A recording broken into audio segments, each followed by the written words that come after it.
Third speaker this evening is Audrey Songvilay. Audrey has always been intrigued by the concept of human consciousness. As she develops as an individual, her focus on human psychology has gradually evolved throughout the years of study and self-development.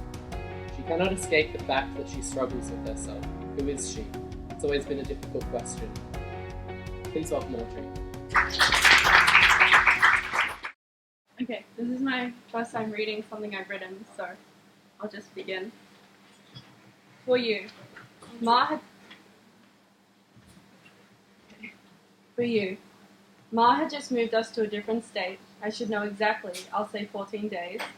I'm in my room quite often. I overhear her in the kitchen complaining. She is quite unsophisticated, really, like a sloth. On the trip to school, Ma kept shaking her head and I watched her adjust my uniform in the car. At school, I watched as my classmates pulled their hands to their eyes, gesturing to me. I did not understand the significance, but felt the effect much the same. I tell Ma, her expression is neutral. Don't cry. She wipes away my tears. Don't cry. You look so ugly when you cry. The first time I invited my classmate over to my house, Ma prepared xiaolong bao. She had woken up early to prepare the broth and delicately formed each dumpling to perfection. I watched my classmate pick at her food in disgust. In a loud, repulsive tone, she asked if there is anything else to eat. I remember how silent the room became. Ma mumbled in annoyance, and I sat there, embarrassed, wishing I was not Chinese. In 7th grade, I met Emma, and Emma is kind, very kind. I had always wondered how such a perfect girl can exist. And strong, soft, and always sleepy. My first attachment. I tell Pa on my way home from school that I failed my exam. Once we got home, he forces me to stick out my hand. His favorite weapon was a long stick that helps you put your shoes on. Once, twice, 3 times he hit me. An accident playing sport, I tell my teachers. The next morning, I walk to the kitchen, and on the table, a packet of my favorite sweet confectionery sits perfectly against the fruit basket.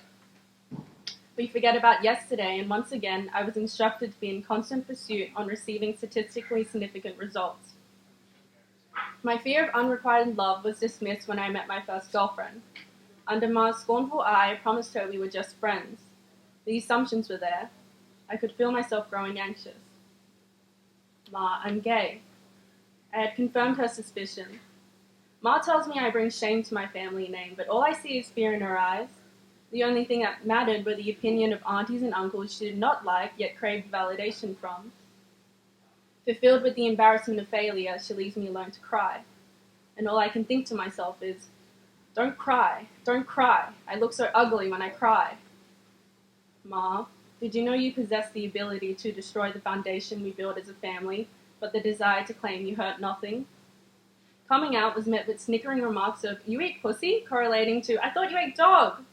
Holding my girlfriend's hand in public, we witnessed the passivity of those who passed by. Our relationship was destructive. We yelled until our throats became coarse and all harsh words were left unspoken. Only for the next morning, a purchase exchange was made to say sorry while saying I love you during intercourse compensated the pain we had caused each other. I blamed Ma's resentment for why I treated you badly, and you stayed because it was easier. I decided to pursue art after school. The feeling of sadness leaves a heavy heart that only art benefits. Painting, in broad terms, is always painful for the true artist. I confided in my teacher, Miss Ha, who could understand me without words being spoken. For my final art assessment, I created a series that focused on transitions within human consciousness. Trying to explain this to you, Ma, was met with frustration. To transition would require a sense of before and after, one or other that does not exist in reality because there is the only one unique being. Transitioning is a continuum that exists throughout our lives.